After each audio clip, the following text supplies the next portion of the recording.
Le kiosque d'Europe 1 et toutes ses plumes, on y parle des régions avec Marion Calais, de la presse internationale du monde avec Jean-Philippe Ballas, de la une de l'Écho avec Axel de Tarlet et Eva Rock qui nous fait partager ses coups de cœur télé pour ce soir. Bonjour à tous, bonjour Jean-Pierre. Bonjour Michel. On commence avec vos quotidiens nationaux et il faut se lever tôt et même ça ne suffit pas pour trouver une raison de sourire à la une de vos quotidiens ce matin.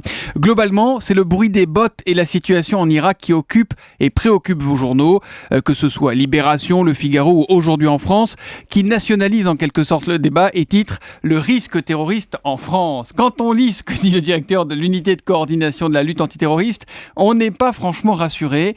La question, dit-il, n'est plus de savoir s'il y aura un attentat en France, mais quand. La Croix fait sa une sur la tempête Xynthia et le procès qui s'ouvre aujourd'hui au Sables d'Olonne.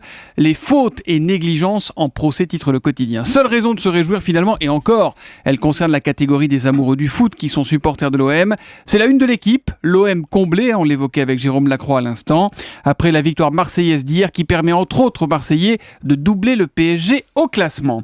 À la une des régions, Marion Calais, je me tourne vers vous. La chasse a ouvert ce week-end en France et ça concerne même les rues de Marseille. Oui, après la panthère noire des Calanques il y a une dizaine d'années, voici le cobra de Puget. C'est ainsi que la Provence entame le récit de cette traque au cobra, donc engagée dans la cité phocéenne jeudi dernier, quand un habitué du parc de la colline Puget signale la présence de la bête. Photo à l'appui, le parc, évidemment, est aussitôt fermé, une fouille organisée.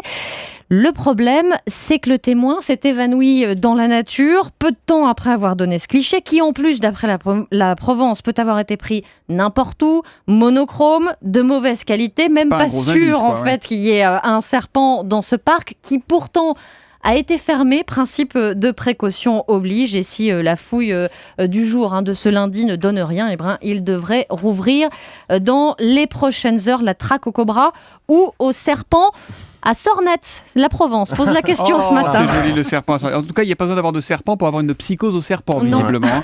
C'est donc à lire dans La Provence, à la une de la presse internationale. Jean-Philippe Ballas, vous nous parlez donc de Barack Obama ce matin, le président des États-Unis qui a déclaré la guerre à l'État islamique. Oui, j'ai choisi pour vous un édito du New York Times signé Thomas Friedman qui résume l'enjeu de façon assez originale. Il dit « Il y a 3 choses dans la vie qu'il ne faut jamais faire à moitié ou de manière ambivalente. Se marier, acheter une maison ou partir à la guerre. » Et le moins qu'on puisse dire, c'est que le constat de l'éditorialiste est plutôt inquiétant. Il évoque la capacité de résistance ou non des Américains, la barbarie de l'ennemi, le jeu parfois trouble des alliés dans la région, l'incapacité des Européens à agir. Bref, dans cette équipe, dit-il, il n'y a pas de joueur providentiel. Tout aussi compliqué la situation intérieure pour Barack Obama, parce que nombreux sont les démocrates et les républicains qui l'encouragent aujourd'hui à bombarder l'État islamique, mais les mêmes iront se cacher si la situation s'enlise ou en cas de bavure, notamment si les Américains bombardent une école, par exemple. C'est compliqué. Mais alors pourquoi Barack Obama veut y aller malgré tout ?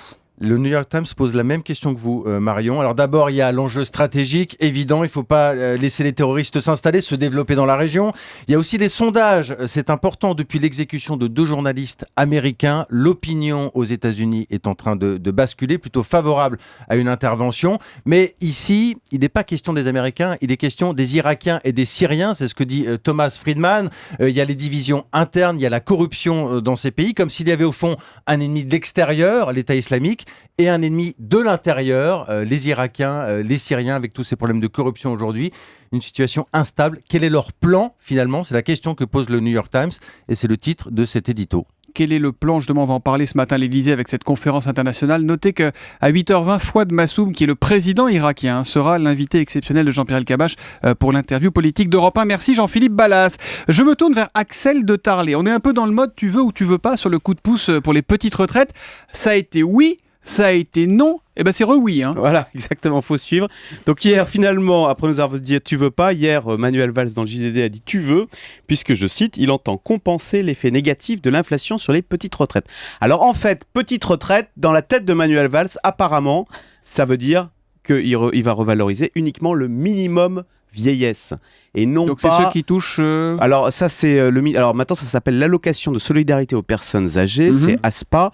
Ça concerne 600 000 personnes et c'est 792 €. Donc apparemment ce serait uniquement ça qui serait revalorisé au rythme de l'inflation, comme l'inflation est très basse. Donc ça fait combien ? Ça fait 3 € de plus par mois. Ah d'accord. 795. Voilà, ça va passer à 700. Alors ça va pas coûter grand chose, ça va coûter. Ça va pas franchement changer le mode de vie de ces petits retraités. Et pour les autres, rien ? Alors Nada ? voilà, pour les autres, rien. Donc, puisqu'il était question d'augmenter toutes les retraites inférieures à 1 200 €, rien. Bah, là, en revanche, si on avait augmenté au rythme de l'inflation toutes les retraites inférieures à 1 200 €, là, la mesure coûtait 300 millions d'euros. Donc, si vous voulez, c'est beaucoup plus conséquent. C'est pour ça qu'on n'a rien fait, parce que les déficits sont là. Voilà. On fait rien, mais en tout cas, vivre avec 1 000 € par mois, c'est pas évident. Oui, vous avez raison, mais à côté de ça, il y a le déficit de la branche retraite qui est de 3 milliards. Donc, si on avait revalorisé de 0,4 les petites retraites, seraient passées à 3,3 milliards. Mais en fait, on paye là le prix de la non-réforme. On refuse de réformer ce régime des retraites qui est déficitaire. Si on avait repoussé l'âge de retraite à 65 ans, on aurait moins de retraités et on pourrait peut-être mieux les payer. On paye là le prix de la non-réforme. Vous savez ce qu'on va faire ? Vous savez pas ce qu'on va faire ? On va réformer. Pas du tout, on va boire pour oublier. Je me tourne vers Eva Rock qui ce soir nous propose Vino Business sur France 3 à la télé, c'est à 20h45. Oui, si je vous dis Pomerol, Saint-Émilion, Saint-Estèphe, c'est vrai que ça fait rêver. C'est des vins qui... Oui, c'est un peu tôt, c'est vrai. C'est des vins qui font quand même rêver et qui claquent au palais, sauf qu'en coulisses, c'est plus Dallas qu'autre chose. Si on en croit Isabelle Saporta, qui est à l'origine de ce documentaire, qui est l'adaptation de son livre en fait, qui était sorti l'an dernier. Qui a été venue nous présenter ici d'ailleurs l'année Voilà. dernière, Isabelle Elle a Saporta. arpenté, vous savez, les vignes bordelaises pendant au moins 1 an. Alors la démonstration est sans appel. Le vin est devenu l'objet d'une spéculation à l'international. Bon, ça, on le savait. C'est les conséquences de cette spéculation qui sont intéressantes à découvrir, avec quelques petits arrangements entre amis. Alors, à titre d'exemple, notamment le classement et déclassement des vins classés grands crus. On n'arrive pas très bien à comprendre comment sont faites ces commissions qui attribuent ces grands crus, qui évidemment jouent sur le foncier avec des prix qui s'envolent de 600 000 à 4 millions d'euros, 600 000 € à 4 millions d'euros sur une parcelle à peu près identique. Et évidemment, ça fait plier des petits exploitants, comme le raconte l'un d'entre eux, Hubert Boidron. C'est une pression extrêmement forte pour dire non, je ne vends pas. Il faut une vocation, une conviction. Nous avons fait des investissements dans le but d'être classés, de continuer à être classés. Nous venons d'être déclassés et nous ne savons même pas comment nous allons pouvoir faire face au futur. Donc on nous a mis à genoux, un couteau dans le dos.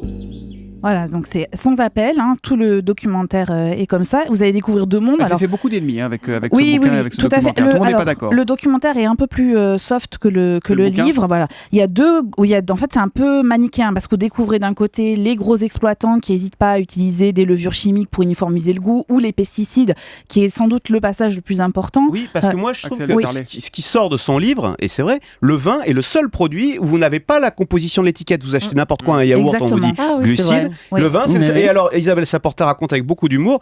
D'ailleurs, on ne pourrait pas le faire parce qu'ils mettent tellement de choses dedans De produits que différents, on va la dire. surface de la bouteille ne suffirait pas Oh là. à raconter à Non, décrire mais tout ce qu'on rajoute dans le vin. Oui, tout à fait. Sans compter que les pesticides mettent en danger la santé des personnes qui travaillent aussi dans les vignes. Et puis de l'autre côté, vous allez découvrir des exploitants plus modestes qui travaillent avec le biodynamisme en particulier. Voilà. Le biodynamisme. On découvrira tout ça ce soir. C'est Vino Business. C'est sur France 3, signé Isabelle Saporta. Et c'est à 20h45 en attendant qu'on apporte un coca à Monsieur de Tarlet, puisque visiblement, il préfère le coca à nos vins.